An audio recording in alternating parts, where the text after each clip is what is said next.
بسم الله الرحمن الرحيم الحمد لله رب العالمين والصلاة والسلام على أشرف الأنبياء والمرسلين نبينا محمد وعلى آله وعلى أصحابه أجمعين رب اشرح لي صدري ويسر لي أمري واحلل عقدة من لساني يفقه قولي.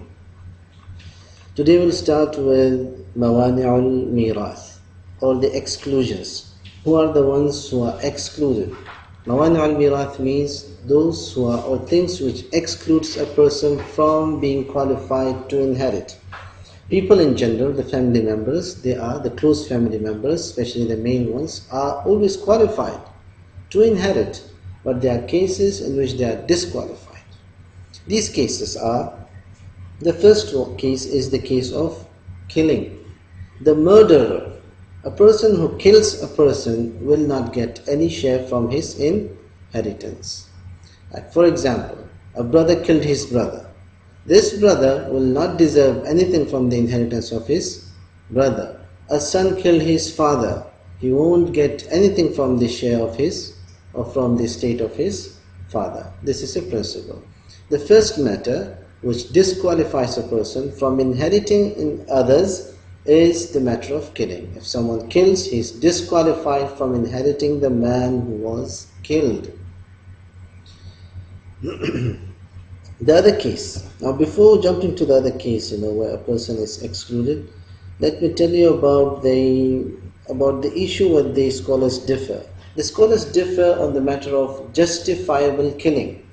If there was a justifiable killing, a killing which you can justify, that you killed him because he deserves to be killed, for example, or you killed him accidentally, you didn't want to kill him purposely. So if that's justifiable, which means that it's not punishable. So in that case, the majority, Abu Hanifa, Imam Shafi, Imam Ahmad, they say if the killing was justifiable, you can justify, and you are not taken as blameworthy after doing that killing, then a person will deserve his share from the inheritance. But if the killing was not justifiable, that it was an aggressive killing without any right, without any law, then the person is disqualified. So this is the issue on which the scholars differ. Imam Shafi differs with the majority. Imam Shafi says whether it's justifiable or no, in all cases, the one who's killing is not qualified to inherit the one who was killed. And you have a maxim from the fiqh maxims. Most probably you remember the fiqh maxims. مَنْ تَعَجَّلَ شَيْئًا عُقِبَ بِحِرْمَانِهِ, that he who hastens a matter will be punished by depriving him from that matter.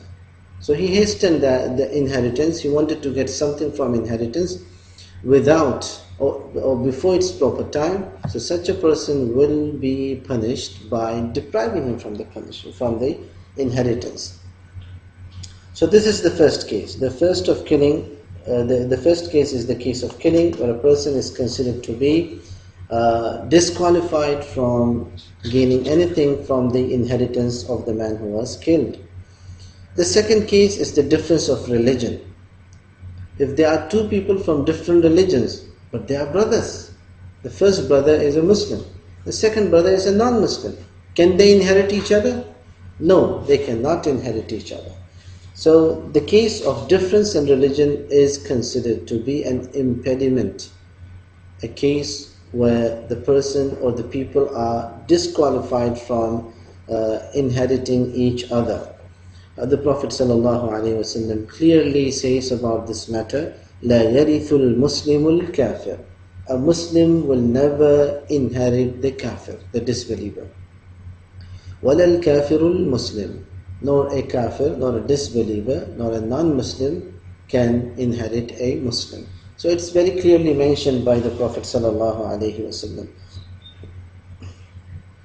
What about people from different religions? People from different religions. About people from different religions, the scholars differ. Let's say that there was a person from the Jewish community, another person from the Christian community. Can these people inherit each other? According to the majority, they cannot inherit each other because they are from different religions. And the Prophet ﷺ said, لا يتوارث أهل ملتين, that people of two religions will never get inheritance from each other, will never inherit each other. لا يتوارث أهل ملتين. No inheritance shall take place between people of different religion or two religions, two distinct religions. But Imam Ahmad bin Hanbal, he's having a different look to this issue. He says that the people who are from different religions else than Islam, are all considered to be non-Muslims. So according to him, all the non-Muslims are like one religion, followers of one religion, and that's the non-Islamic religion. And the Muslims are of a distinct religion. So there's a difference between Muslims and non-Muslims. Non-Muslims together, one religion, according to Imam Ahmad, based on a narration which says, Al-Kufru Millatun Wahida, that disbelief is one religion. Kufr is one religion. So based on that, Imam Ahmad bin Hanbal says that the disbelievers, the non-Muslims, they can inherit each other, but they cannot inherit the Muslims. Even the Muslims cannot inherit the non-Muslims.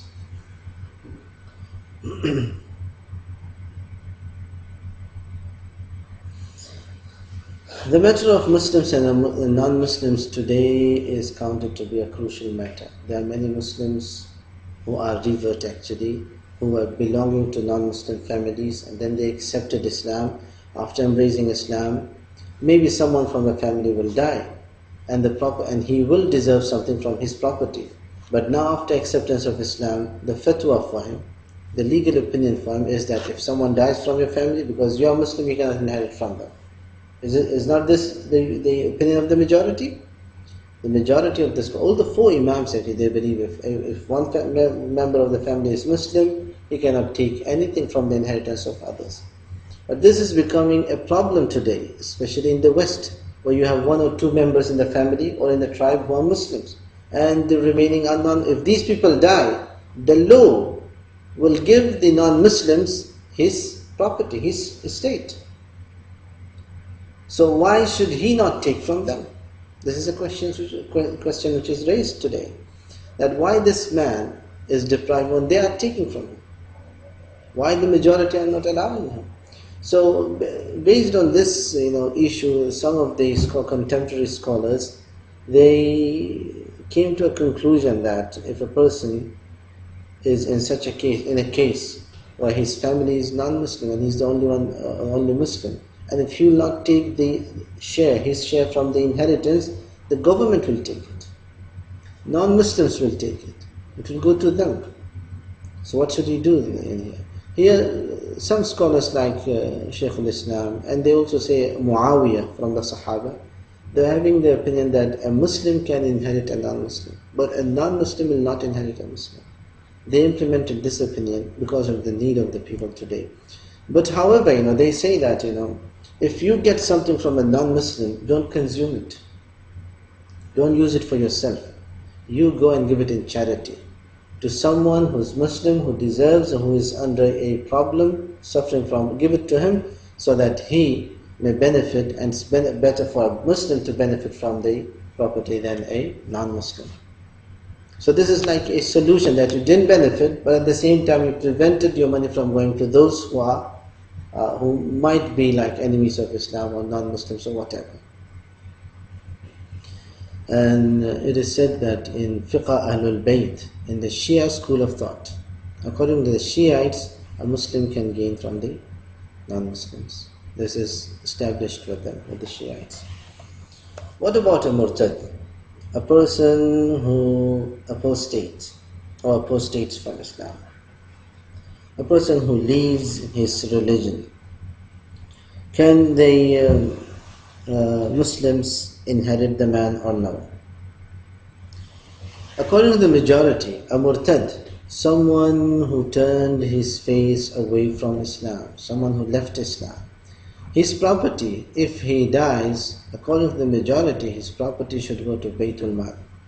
It should not be taken by his heirs, by his family members. It should go to Baytul Mal. And according to the Hanafi school of thought, the Muslim members of the family can distribute the property of the murtad among themselves.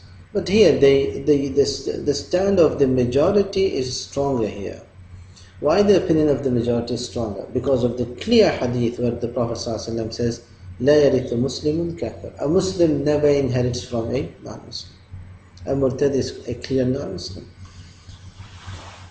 Another issue, tiny issue, but which is counted to be an important issue, especially in places where the Muslims and the Sunnis and Shiites live together, like in Iraq, in Iran, in Kuwait, in Bahrain, in Yemen, some areas in places in Asia as well. We have many places in these countries where Muslims, Sunnis and Shiites live together. And in many cases you may find some family members as Shiites and some as Sunnis. This also can happen. So can they inherit from each other or no? This is an issue.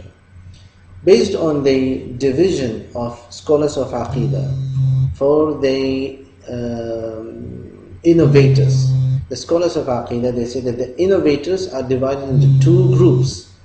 The first is the group of the innovators who lose their faith due to the innovation. If a person is losing his faith due to the innovation, that innovation is leading him to kufr, it's an innovation of kufr, then you cannot inherit anything from him. And if the innovation is not leading him to kufr, it's not leading him to disbelieve, then you can inherit from him. What about the Shiites? The innovation in which they are, will it lead them to disbelieve or not? The scholars differ on it. There are some strict scholars who say that the Shiites are disbelievers. There are others who say that they are innovators, but they are not disbelievers. So based on these two opinions, it's actually, according to my understanding, it's difficult to declare someone who believes in La ilaha illallah, Muhammadur Rasulullah, to say that he is a disbeliever. I think that this is very, very, very difficult. However, we disagree with many things which they do. We especially disagree with the matter of walaya, that to believe in the matter of imamah. We don't believe in imamah, that you have to believe in 12 imams. We don't believe in this thing. But this difference in opinion should not lead us to call a people who are saying La ilaha illallah, to call them as disbelievers.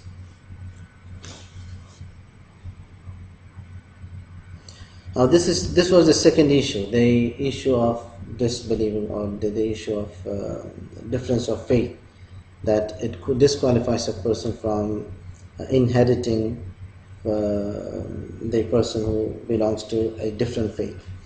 Another issue which disqualifies, which is not a living issue anymore, is slavery. Slavery disqualifies a person from inheritance. One more issue is the difference of country. In the past, the countries were divided as Muslim countries and non-Muslim countries. Darul Islam and Darul Harb, Darul Kufr. This is how they used to divide the lands in the past. Today this division is no more existing. The fuqaha in the past, they used to say that if a person lives in Darul Islam, another person lives in Darul Kufr, means a person lives with the Umayyads, another person lives with the Romans in their country, then the people who are living with the Muslims will not inherit the people who are living in Darul Kufr will not inherit from those who are living in Darul Islam. So the difference of difference in countries, living countries, was causing a problem in the past, but today this is not a problem anymore, because today the laws, the situation, the political scene, everything changed. Today the countries are not divided based on religion. In the past, this is the Islamic state and that is the Christian state. This is how it was in the past. Today this division, internally you may find, as a faith you may find, but as a division, countries are not divided in this way anymore today. It's more of a globe, the globalization is taking over everything today. People are like becoming like one family, one village, one country, one culture. This globalization thing, which is according to some is a curse, it's not a good thing, it's taking over. And the matter of dar is no more effective today. That's why most of the fuqaha, they don't consider the matter of dar as an impediment today, as a mana today, as something which disqualifies a person today. However, in some countries like Syria and other countries, you may find that the law says that if the country in which the people are living is a country which is not allowing the Syrians or the citizens of the country to inherit from the citizens of that country, then we will also not give them inheritance. There are some countries in which this law works, that if that country is not allowing us to inherit, our people to inherit from their people, then we will also not allow their people to inherit from our people. So this is something. Now this, if they are Muslims, Muslim countries, but because of some political differences, they are not allowing each other. This is a major mistake. This is against Islam. But if there is some other justification, it could be accepted. So these issues which I mentioned now, these are considered to be mawani'ul mirath.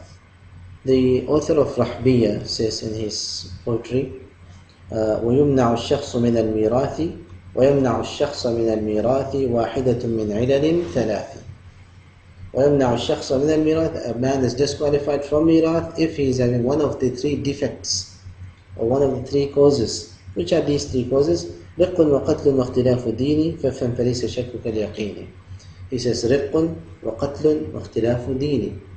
Riq means slavery, qatl means killing, اختلاف دين means difference of religion. These are the three causes. فَافْهَمْ فَلَيْسَ شَكُّكَ الْيَقِينِ. He says, understand this, because the certainty is not like doubtfulness. There is an important issue that we have to learn before going to the chapter of Hajj. On page 23, you can see it speaks about Hajj Nuqsan and Hajj Hirman.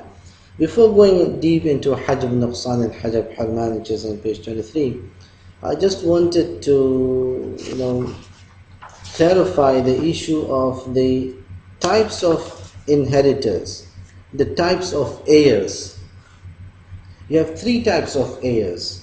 The heirs are the people who are qualified to inherit. These are of three types. The first is أصحاب الفروض. أصحاب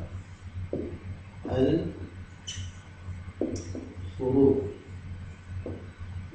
This is the first type. The second type is العصبات. العصبات. I'm not as good as some students are.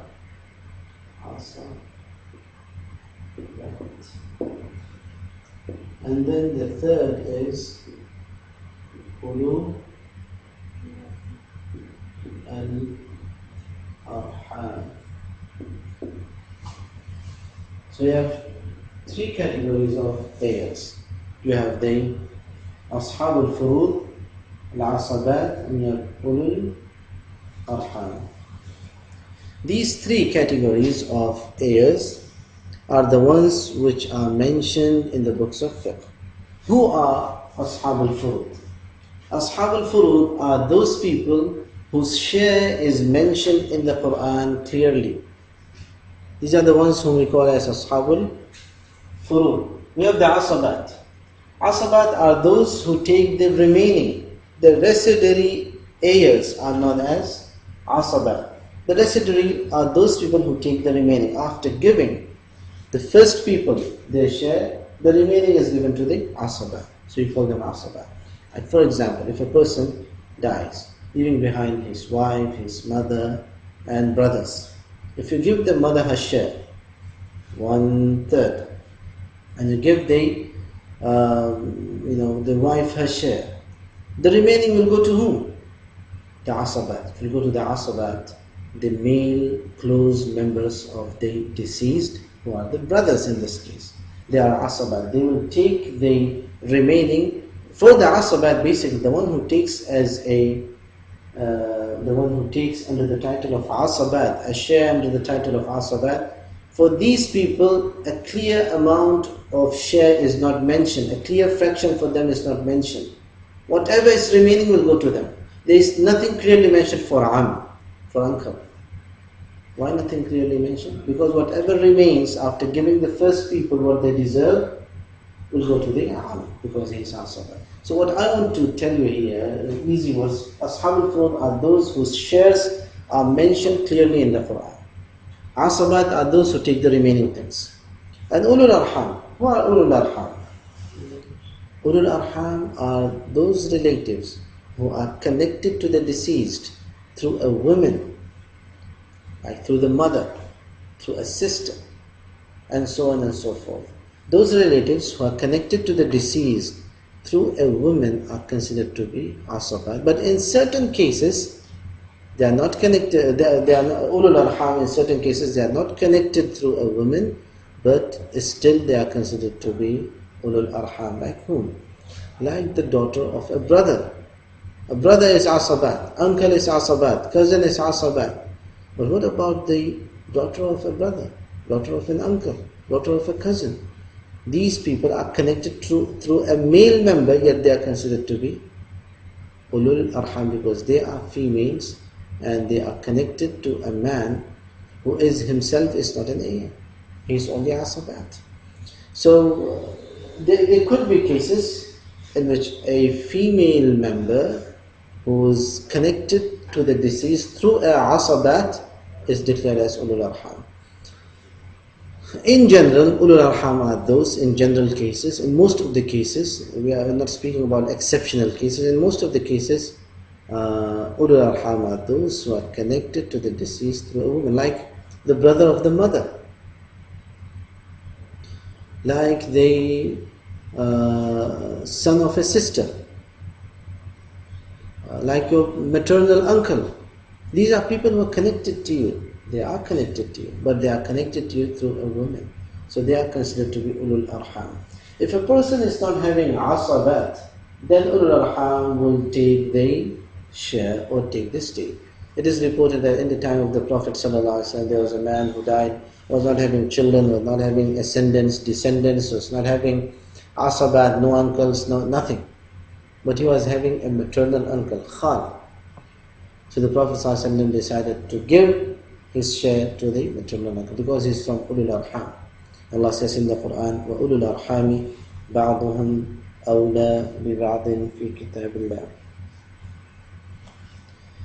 So I hope that these three things are clear.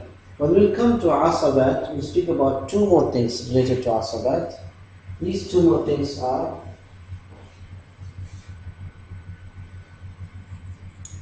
asaba nasabiyya and asaba sabiyya. So you have asaba nasabiyya and asaba sababiyya. Two types of asabat are there. These two types of asabat, we'll discuss them in the lesson of asabat because I don't want to make it complicated for you here, inshallah. What you have to know here in this lesson is who are ashab al-furud, who are asabat, who are ulul arham. Ashab al-furud are those whose shares are mentioned in the Quran. Like whom? Like for example, the mother, her share is mentioned in the Quran that if there are children, she'll take 1/6. If there are no children, she'll take 1/3. It's mentioned in the Quran. So she is ashab al-furud. Like for example, the husband, his share is mentioned in the Quran. If there are no children, he's going to have half of the property. If there are children, he'll take 1/4 of the property.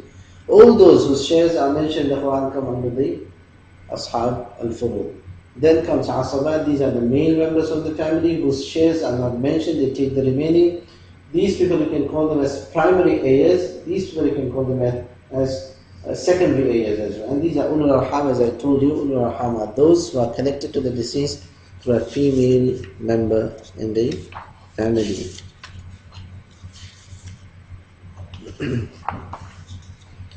Let's now come to the issue of hajb nuqsan and hajb hirman.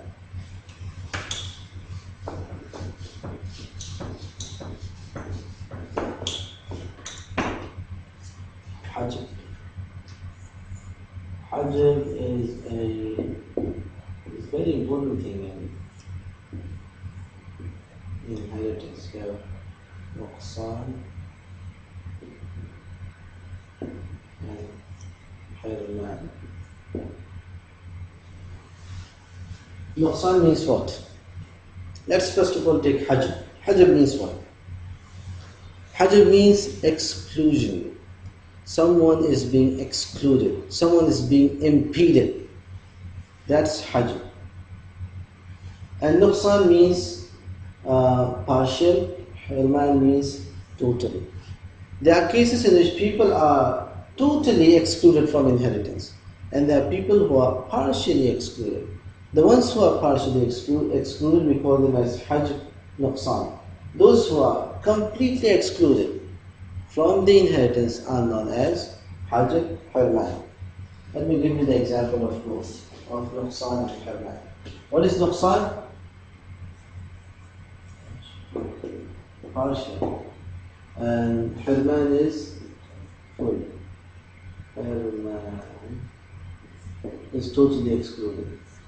See now, let me give you an easy example. If there was a husband, for example, and there were no children, a woman died, leaving behind her husband and no children, how much will he deserve? Half of the property, isn't it? But what if the woman was having children? How much will he deserve? He will deserve 1/4. So is this lesser than this or no? 1/4 is lesser than half or no?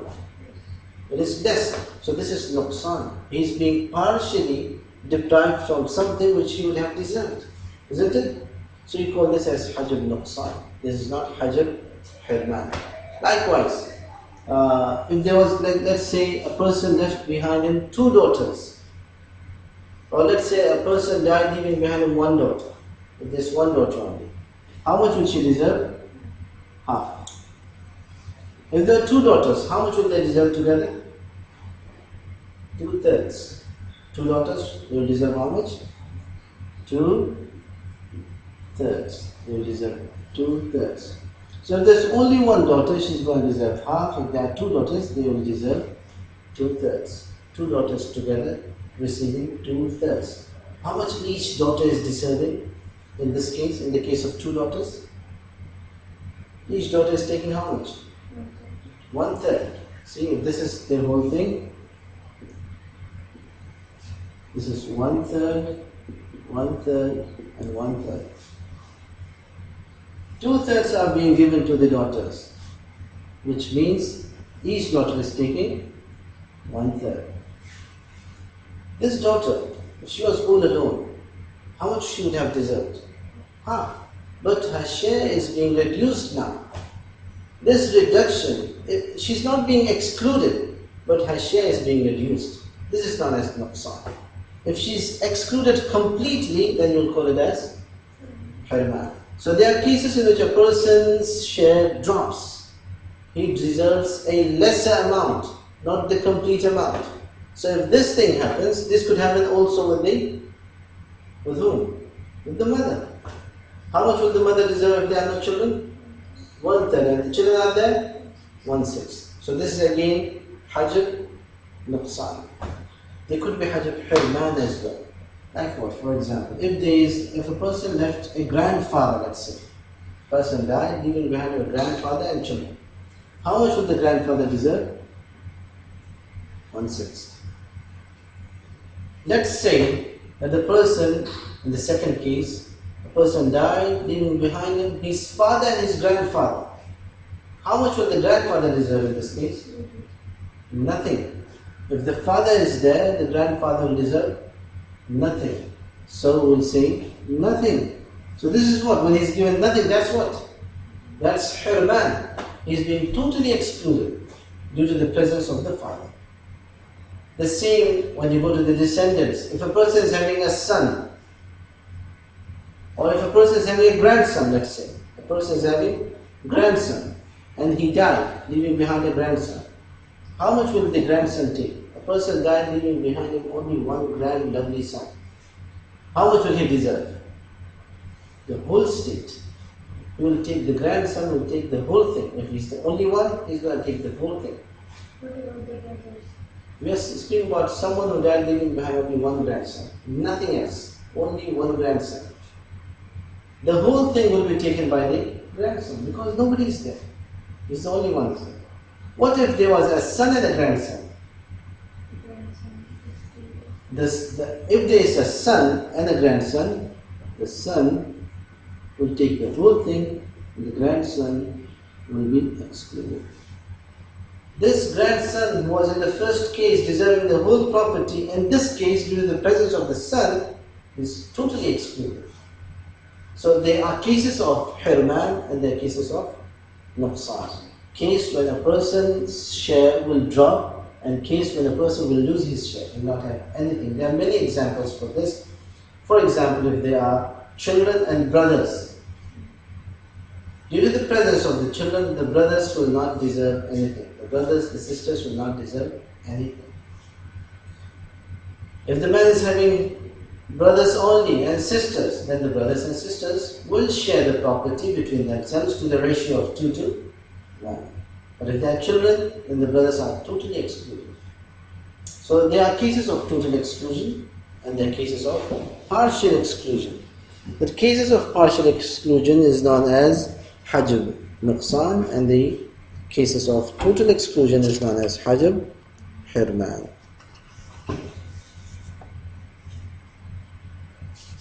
In page 24 you can see an important matter here in page 24, which is about things which are included in the state. Which are the things which you can include in the state or in the property if a person dies?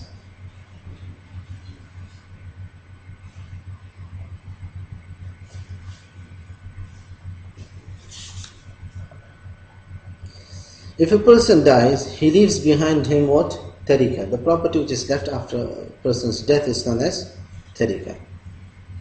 The tarika includes many things. It includes the cash which the person is having. He's having 1 million dirhams in cash in the bank, Dubai Islamic Bank, so that cash will be taken as inheritance. Beside the cash, if he's having a property, a land, or a building, or a house, or a farm, or a company, or an industry, for example, so these things will be also counted as his estate, among his estate. Things for which he deserves a compensation. He worked for some institute for 1 complete year and he didn't take anything of his compensation of his salary. So that compensation will be included in his estate. All these things are included in a person's estate. Let me ask you a question now. What about the insurance? Life insurance. Life insurance means what? When the person will die, the insurance company will come and give them the cost of the man. This man is worth 1 million dirhams, take 1 million dirhams. Insurance, life insurance. Is it lawful to take life insurance as a part of the property of the man or no? So is life insurance allowed? This is the question which you have to ask now. Is that halal or not? The answer to the question will make the answer is the answer to the issue actually. Insurance in general, the commercial insurance as we said is haram. So life insurance is haram. So something which is haram, something which is unlawful will not be taken as a part of the estate of the man or the property of the man. You can do only one thing. Take it and give it to the poor. Do not benefit from it. This is known as takhallus, getting rid of some money which you don't deserve or which is not lawful for you. So all of what we are doing is for only for men or women as well. Like if a woman leaves behind a son, is it similar for women as well? If a woman leaves behind her a son. Yes, like similarly if a woman leaves behind a daughter and a husband. Yeah. And then only a daughter. Yeah. Is it similar to how it is? Yeah, the daughters will always deserve something. Similar to how it is in case of a father? Yeah, it is similar. It is similar. If there is a husband, then it is similar. Yeah. There won't be much change in these cases because we focus on the person who's there. What is the status of that person? Is he a daughter? Is he a son? Is he an uncle? Based on the title of the man, we decide the share. So whether he is the daughter of a woman or daughter of a man, that won't, create any difference. So if a woman dies, leaving behind a husband, brothers and sisters, and no children, how would it be? If the husband is there and brothers and sisters are there, no children are there, in case of no children, the husband takes half. The The husband takes half. The other half will go to whom? To the brothers and sisters. How will you give it to the brothers and sisters? In the ratio of 2 to 1. Count every brother as 2 people and every sister as 1 people. 1 brother and 1 sister means 2 men and 1 woman. So you have 3 people in this case. Divide the remaining estate into 3 parts and give everyone 1 part, and that will be sufficient. Do the parents also inherit from the daughter? Hmm? Do the parents inherit from the daughter as well? The parents, they inherit from the daughters. Yeah. If a woman dies leaving behind her parents, then in that case the mother will take 1/3. If she's not having children, then the mother will take 1/3, and the father will take the remaining. The remaining will go to the And if father. she's married? If she's married, the husband will take half of the property, and the remaining will be given to the parents. 1/3. 1/3 of the remaining property will be given to the mother, and the things remaining after that will be given to the father. And the brothers and sisters would be... The brothers and sisters are excluded if the father or the children are there. And if children are there, parents are also excluded? If the children are there, the parents are not excluded. The parents, they suffer hajab nuqsan, that the share of the parents will drop. It will not be as it was So in before. any case, they won't be broken. Yeah. There are some people who are never excluded. They may suffer a drop, but they are not excluded completely. There are people who are never excluded completely. Among them you have the father, the grandfather, or you have the father, the mother, the children, you have the spouses. These people are never excluded completely. They undergo hajab nuqsan, but no hirman. You cannot exclude them completely. So if we'll go stepwise, inshallah, we're going to understand all these things clearly. We're speaking about things which are included in the property of a man who died. A person who died, what are the things which are included in his property? We said the cash is included in his property. We also said the property, the buildings and other things which he's having is also included in his estate. And the compensations which he deserved will be included in his estate. All together you have to see how much it makes. Even the blood money, if the man was killed, for example, he will deserve a blood money. That blood money will be included in his estate and will be divided between the children. And about the life insurance, we said that life insurance is haram. If the man gained some life insurance after his death, that life insurance should be given to the poor and not to be used by the heirs. So the way the family reserves his property and everything, so if he has to pay someone, and that situation also they have to pay to that. They have to pay the debt. Yeah, they have to pay the debt. It's a must. It's a must. They have to pay the debt, and then if the man who died was having a loan, then the family will have to pay the loan from the property of the man who died. Okay, what if he doesn't have enough? Then it will be a kindness from the family if they pay, because this kindness will prevent the man from being in adab in the qabr. Also, I remember he says that if the heirs they have to bear, like when he does something they have to bear it. That's right. Yeah, this is in his life. No, this is in his life. When he's alive and he's in need for some help, then the family members are responsible, like the children, brothers, the fathers. These are the people who are responsible when in his life. But after his death, you cannot oblige the children to pay something which they didn't do, which they are not responsible for, or the brothers. But it will definitely be a kindness if he does that. This is in the case when the man is not leaving behind him any property. And in other case, in case of Baytul Mal, if Baytul Mal was there, if a man dies, Baytul Mal is responsible to pay for these people, for the debt of the man. So here where do his families get There are some people in India who are trying to make the Baytul Mal. Allah give them strength. If they are successful, then it will benefit all the Muslims.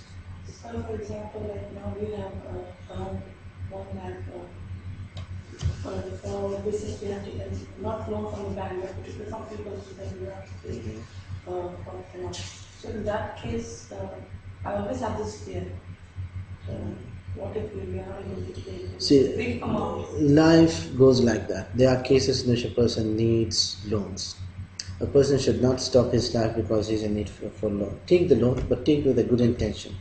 Take the precautions. Make proper arrangements. The Prophet ﷺ took, some loans.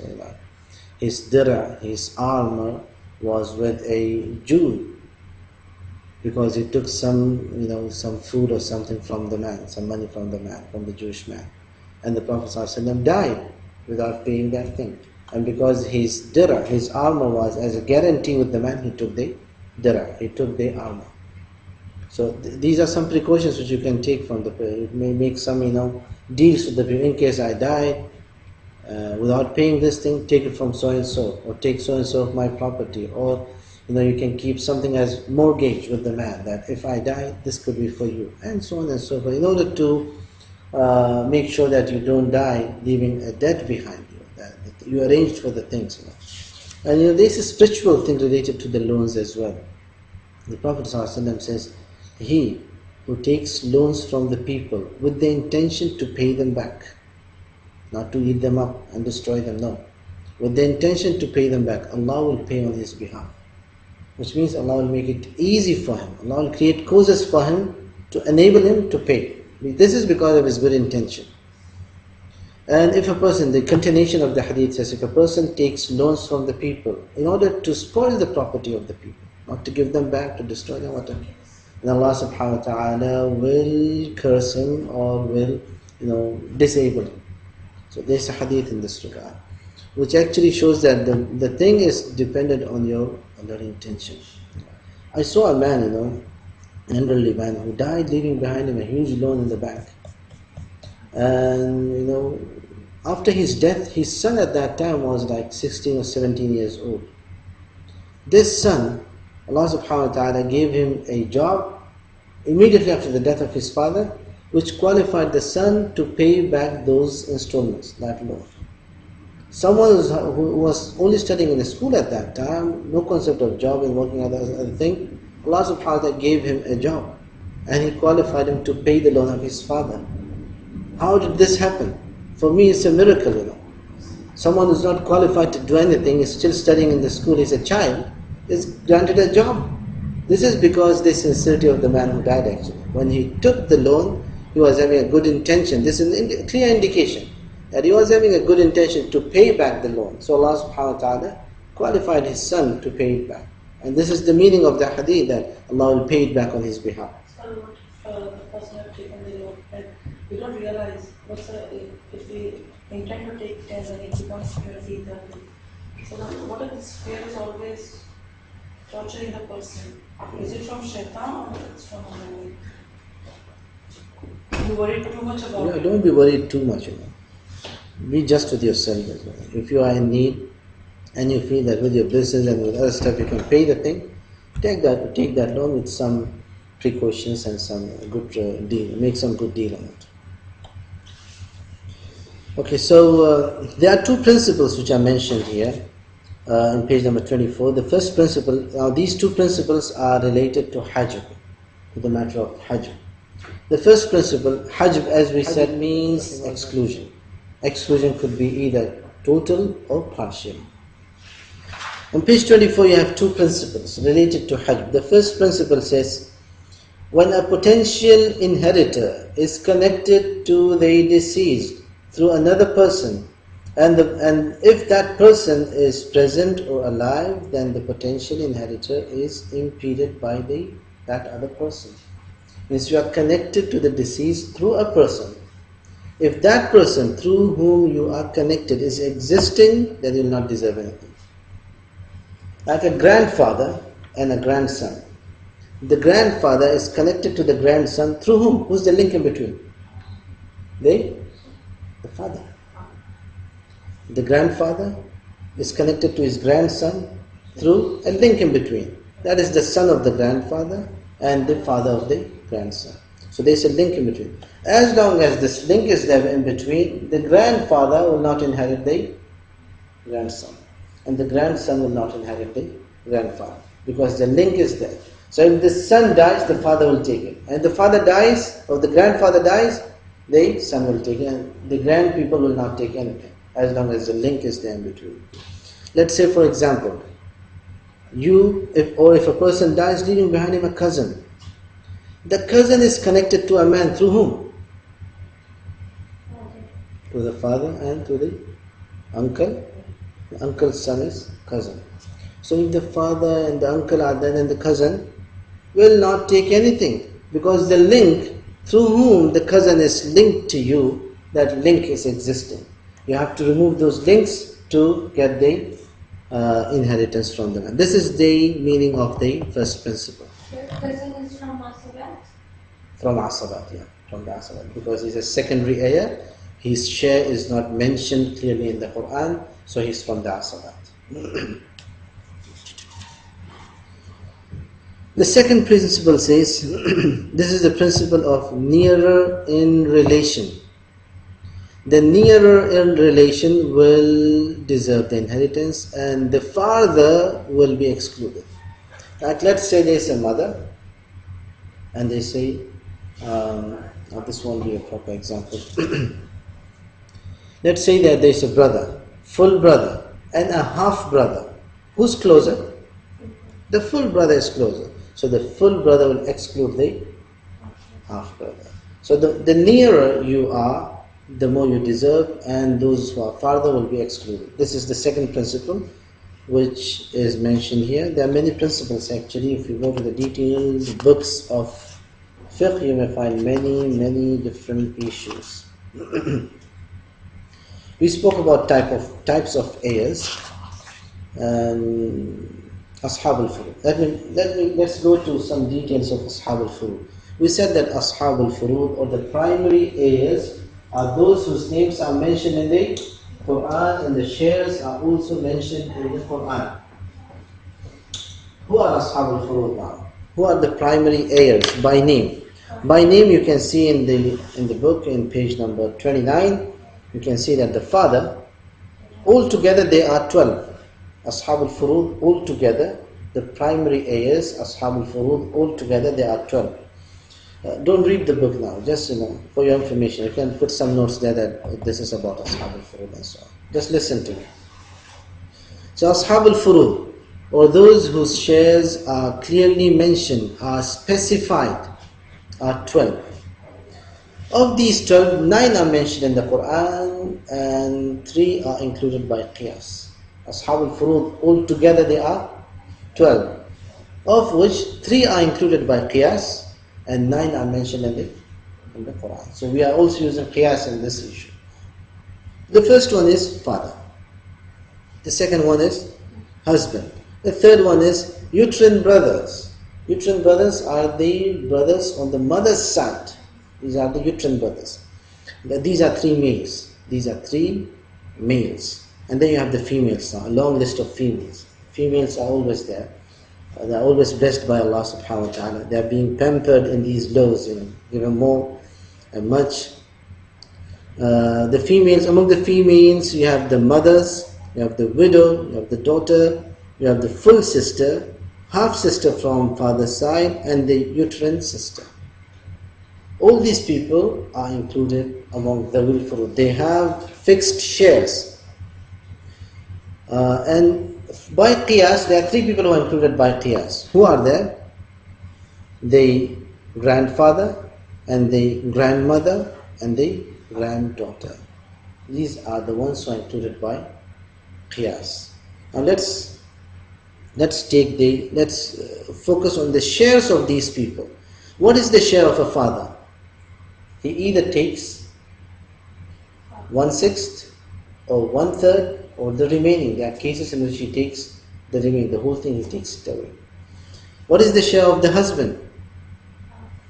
The husband takes either half or 1/4, as mentioned in the Quran. We'll come to details inshallah. I'm just briefly telling you. They are in the coming pages. You'll find them in detail there inshallah. The mother takes either 1/6 or 1/3. The daughter, if there's only one daughter, she'll take half of the property. If there are more than one, then they'll take 2/3. This is in case they are only daughters, no brothers, no male children. The full sisters, if there's only one sister who's inheriting the man, she'll deserve half the property. 2 sisters or more, they will take 2/3. Okay? And the case of half sister from the father's side, if the man is not having full sisters, the half sisters will deserve the same thing, either the half or 2/3 or 1/6 in some cases. Even the full sisters, there are cases in which they deserve 1/6. I will discuss those cases later, inshallah. The uterine sisters, the sisters from the mother's side, this is mentioned in the Quran in the last verse of Surah An-Nisa. If there's only one, the uterine sisters together, they deserve 1/3. So this is the share of the uterine sisters, and the 3 who are included by qiyas. Among them, you have the grandfather, 1/6. You have the grandmother, 1/6. You have the son's daughter.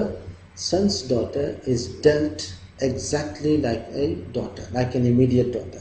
If a person dies, leaving behind him a granddaughter, the granddaughter, the son's daughter, not the daughter's daughter, the son's daughter, is counted as an immediate daughter. She will deserve what a daughter deserves. Half if she is alone, and 2/3 if she is with sisters. I mean, she is having sisters with her. So these are Ashab al-Furud. What you have to know here that the Ashab al-Furud, the primary heirs are 12. This is what you have to know. Of which 9 are mentioned in the Quran and 3 are included by qiyas. Now we'll take the cases of the spouses.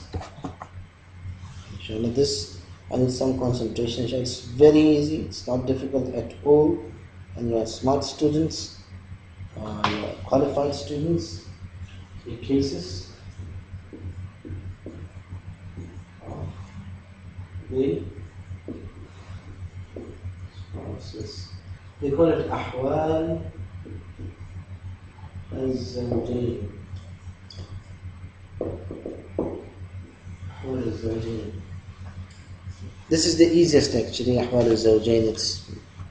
Let me ask you now the questions. You will answer now. If the wife was all alone and there were no children, the husband died, leaving only one wife and no children, how much will be the share of the wife in this case? Half is wrong. If the wife is there, husband died, wife is there, and there are no children, what will be the share of the wife? 1/4. If there are no children, the wife will deserve 1/4. This is the first case. From the cases of spouses, the first case is when a person dies, leaving behind him a wife and no children. Forget about the remaining. She takes 1/4, we'll take the, forget about the remaining. We'll learn the remaining afterwards, inshallah. Just focus on the wife. Take it one by one. If the man dies, leaving behind a wife and children, how much will the wife deserve now? 1/6? What is the half of 1/4? 1/8. So the wife is between 2 options, either 1/4 or 1/8. That's so less. What if the man was having 8 million dirhams? 1/8 means how much? But what is it? Around 10 dirhams. If 10 dirhams, because that shows that the man, that his wife didn't help him in his business. I said that if the person is not having sufficient of money after his death, that shows that the wife didn't help him in his business. If she would have helped him, if she is smart enough, she will say that I have to help this man to get something from him. Being a wife is a big help. Yeah, she itself is a help. She is the source of life. She is for the husband, everything which he loves, and he lives for her. So there's lots of benefit in that, and Allah subhanahu wa ta'ala praised this thing in the Quran. But we are speaking right now about the property. How we have to, the property is also something which is loved by human beings. Whether you love the man or no, you definitely love the property. Allah subhanahu wa ta'ala says in the Quran, زُيِّنَ لِلنَّاسِ حُبُّ الشَّهَوَاتِ مِنَ النِّسَاءِ وَالْبَنِينَ وَالْقَنَاطِيرِ الْمُقَنطَرَةِ. That people love the spouses, the children, and gold and silver. This is mentioned in the Quran. So this is So that is the okay. See, he did, Allah didn't mention even they don't have. Okay, so these are So, arguments. you said the Sabbath they get a rest, whatever is left, Yeah. because they look after. Yeah. Somehow they're connected, because somehow they have to look after. They are the male members. Of Yeah. it. So don't you think in that case she should get enough to live her life? Yeah. So 1/8. 1/8 is not a. You should not belittle 1/8. You know, in one of the cases, Abdul Rahman bin Auf, one of the companions of the Prophet ﷺ, he died, leaving behind him 4 wives. What will be the share of these 4 wives? 1/8. All together will deserve 1/8. You know how much did they get? More than alf alf. Each wife got more than alf alf. Alf alf means 1 million. Each wife, that 1/8 was that huge that every wife got more than 1 million. So do not belittle it. And there are many cases, you know. So in the business, how do you sell the business and give the Yeah, there are 2 cases. If the 2 options, if there is a person who died leaving behind a business, that the heirs, they maintain the business and they'll become the members of the board. They'll run the business and they'll divide them according to the shares. The other thing, if there are disputes, they don't want to work together, they want to break it, then the judge will sell the business and take the money and divide it according to the shares of the children or whatever and give it to them. So this is the case, 2 cases for the wife we mentioned here. The first, she deserves 1/4. The second, she deserves 1/8. Let's come to the husband now. The husband, if a wife dies, if a woman dies, leaving behind a husband and no children, what will be the share of the husband? Half. What if the wife dies, leaving behind children? What will be the share of the husband? 1/4. So it's either half or 1/4. These are the cases of the husband. Now let me give you a question here. That is so agreeing and appreciate. Why don't you say that the woman was lucky when she got the dowry? So let me give you a question now, so that you can, practice it and try to get some information from it. Let's say that a man died, leaving behind him wife, 1 son, 1 daughter. Wife, 1 son, 1 daughter. It's very easy. Just think about it. What will you do in this case? One time that Yeah. wives and Yeah. Let me write it down here. So we divide the whole thing 1 wife, into eight parts. 2, 1 son, 3, 1,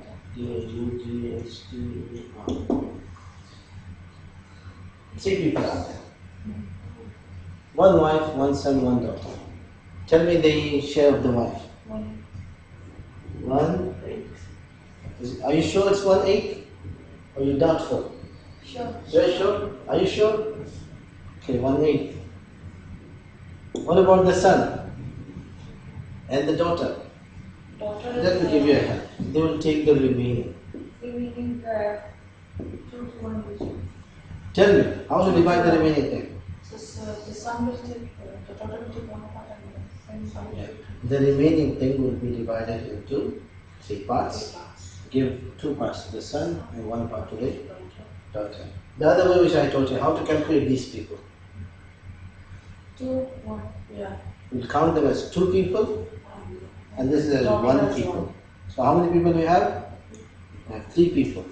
That's why you have to divide the remaining thing into 3 parts, of which you give 1 part to the daughter and 2 parts to the son. So in this case, the proper way of solving this issue is like this. I'll tell you the way which will help you to do this for yourself, for your friends, for your family members. The wife deserves 8. Whenever you have this 8 here, then you have to either divide into 8 parts or 24 parts. In this case, if you divide it into 8 parts, what is the remaining after dividing into 8 parts? In this case, if you divide the property into 8 parts, give 1 part to the wife, how many parts are remaining? 7 parts are remaining. Can you give 7 parts to 3 people? We said that you have to count them as 3, isn't it? Can you divide 7 parts on 3 people? You cannot do that. So instead of having 8, go to 24. This is the second option. If 24 doesn't work, then you have to multiply 24 with 2 and go to that option, and so on and so forth, until you reach to a number which is divisible on these 3 people, on 3. 7 is not divisible on 3. Is this divisible on 3? 24? Is it divisible? In 3? Yeah. Before dividing on 3, what is the 1/8 of 24? If you divide 24 into 8 parts, 3 is 1/8. 1/8 of, whatever I have here, 1/8 of 24 is 3. So from 24 you will give 3 to the wife, isn't it? After giving 3 to the wife, what is remaining? 21. Can you divide this 21 on 3 people? Yes, sir. Yeah, divide it into 3 parts. 7 plus 7 plus 7. How many people you have? 3. You have 3 people because one son is counted as 2. Give 2 parts to the son and 1 part to the daughter. The son will going to get 14, the daughter will get 7. This is the double of daughter's share. Okay, let me give you another example here. Let's say that a man died, leaving behind him a cousin, maternal uncle, 2 sons and 3 daughters. And daughters with Cousins, maternal uncles, sons and daughters. sons and daughters with make Will them exclude the exclude them. maternal uncles, everybody is excluded. If the sons, the children are there, the others are. The male children are there, the others are excluded. So it's easy.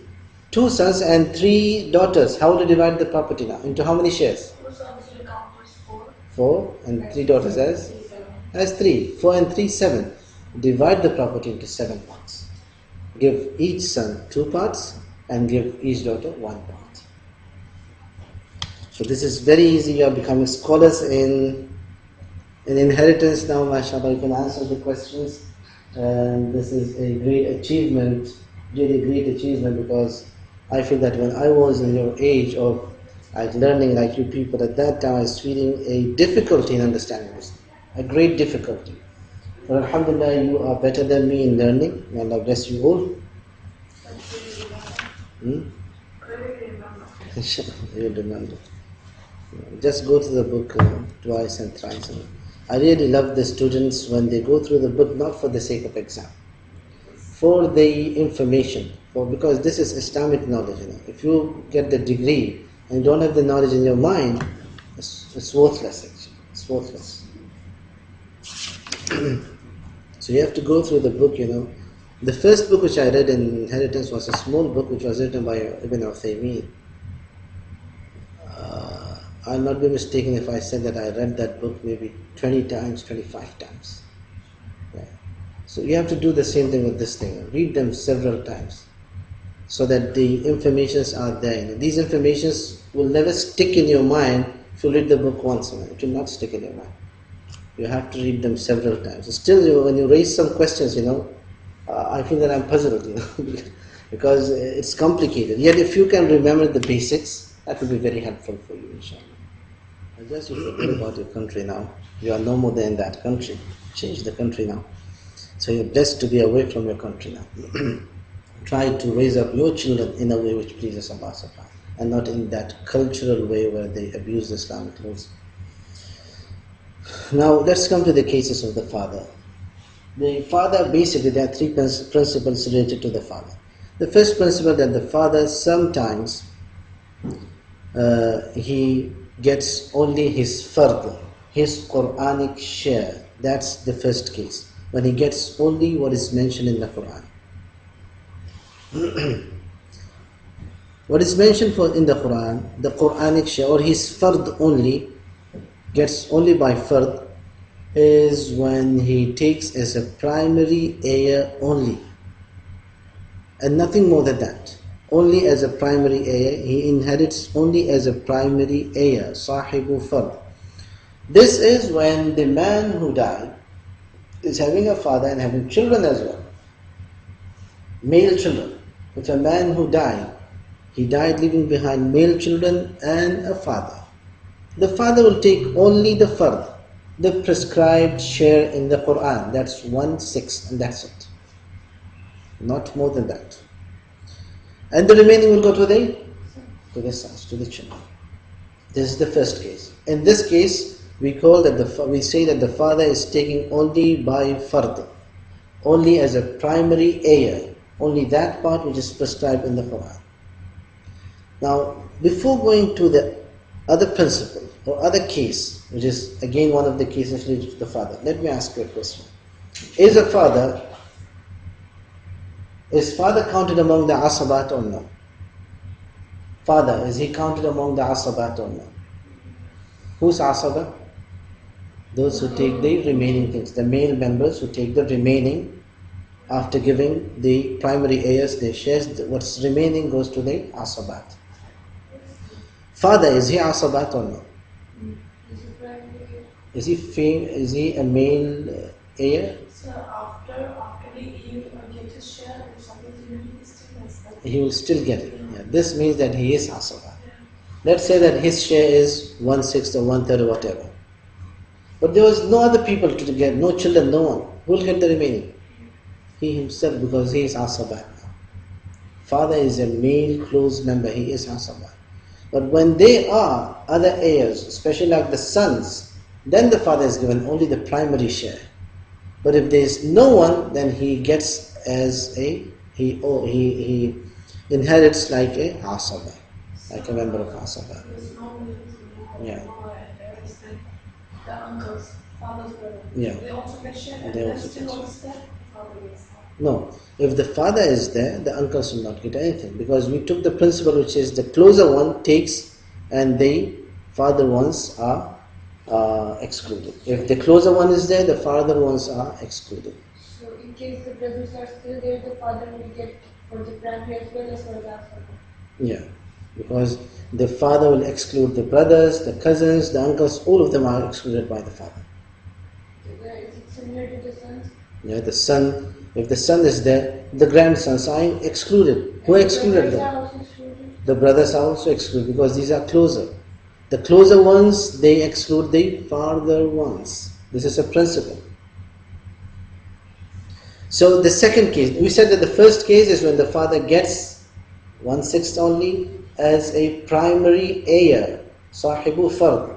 The second case when he gets as asib, as asabat.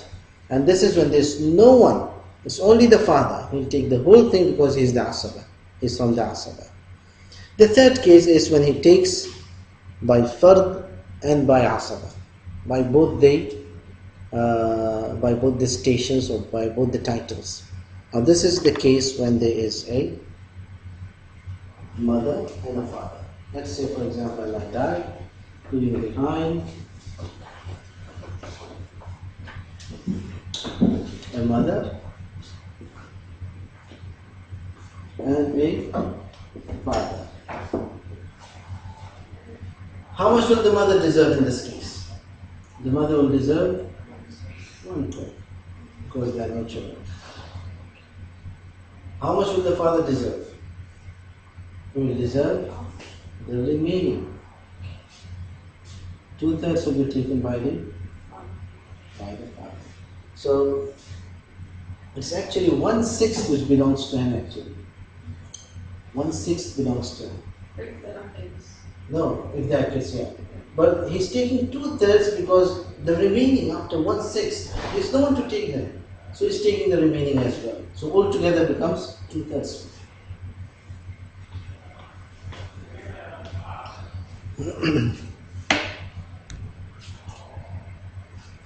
Now let's come to the issue of Umariyatain, with which we'll start the lesson inshallah. We'll study the Umariyatain and then we'll start now we'll take the issue of Umariyatain, with which we'll start inshallah.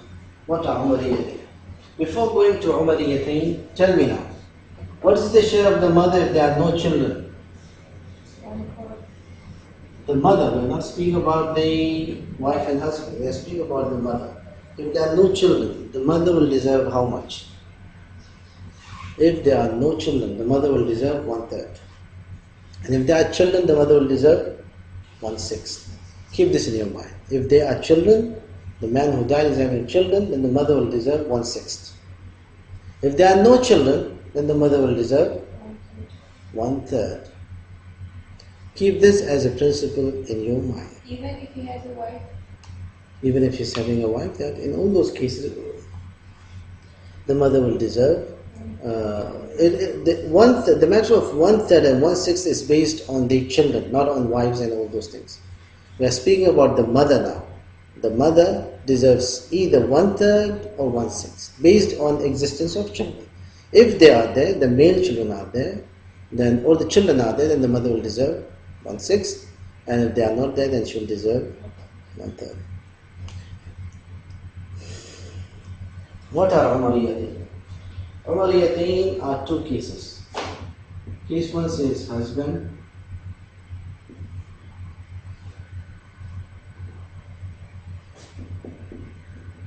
mother,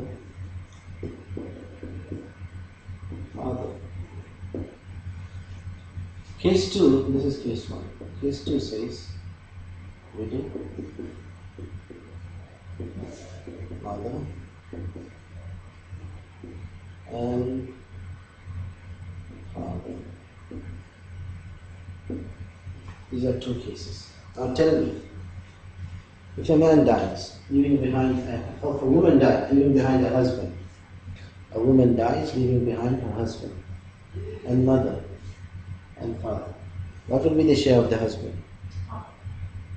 Half, because there are no children. So half will be taken by the husband. The mother, how much will she deserve? 1/3. 1/3.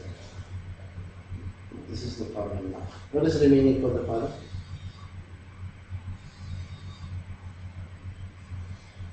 1/6 is remaining for the father in this case. What's remaining for the father is 1/6. Now tell me, the mother and the father, who's responsible for whom? The father is responsible for the mother. And according to the law, in this case, the father is getting lesser than the mother. The father is getting 1/6, and she's getting 1/3. She's getting a bigger share, while a male in the same category is getting a lesser share. So this is one of the issues in which Umar radiallahu anh made an amendment. Let me show you the case now. You have half and 1/3 and 1/6. Now the remedy for this issue is divide the whole thing into 6 parts. Like this. Okay. This is 6 parts. 1/6 is here. This is 1/6. This is 1/6. 1/6. 1/6. 1/6. 1/6. Okay. Now let's come to this part here. The husband deserves half. This is half. This is what the husband will take away. 1/3. You know what's 1/3? 2 1/6 will make 1/3. This and this. Because we said that this part is taken by the husband, from the remaining, from here, 2 parts together will make 1/3. This will be taken by this 1/3 is taken by the. What's left for the husband or for the father is 1/6. Umar ibn Khattab said that in this case, the father is getting lesser than the mother. And cases in which you have mother and father, the mother should get 1/3 and the father should get 2/3. The cases in which you have only father and mothers, you have to give the mother 1/3 and the father 2/3. So he came back to the issue. He said the remaining thing, after you give the husband his share, he said the remaining thing, 2/3 will be for the mother, for the father, and 1/3 will be for the mother. How many parts we have as remaining here? 1, 2, and 3. So he said 2 parts should go to the father and 1 part to the mother. And this is exactly in accordance with the Quranic law, which says that the males should get the double of the females. So based on that, on his conclusion and his understanding, he said that in this case there should be an amendment. And that's why you call this case as Umariyah. This is Umariyah. That the mother is getting 1/3 of the remaining and not 1/3 of the whole property. In this case, Umar ibn Khattab decided that the mother should get 1/3 of the remaining and not 1/3 of the whole property. The only change Umar Khattab made based on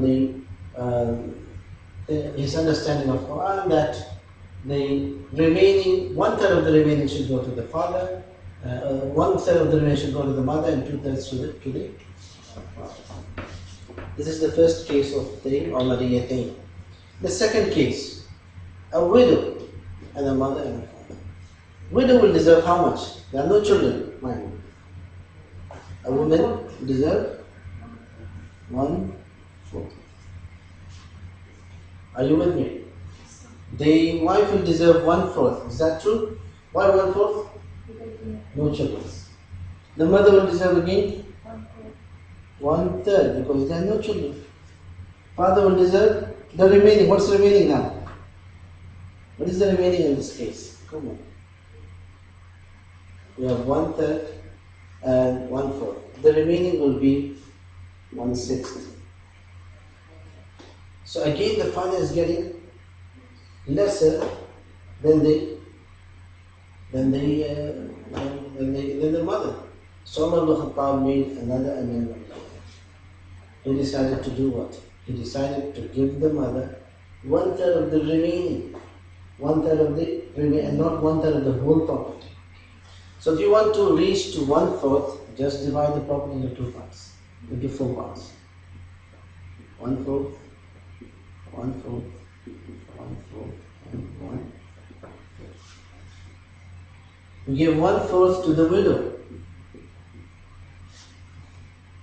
According to the Quranic way, 1/3 mother. 1/3 should be taken by the mother, and they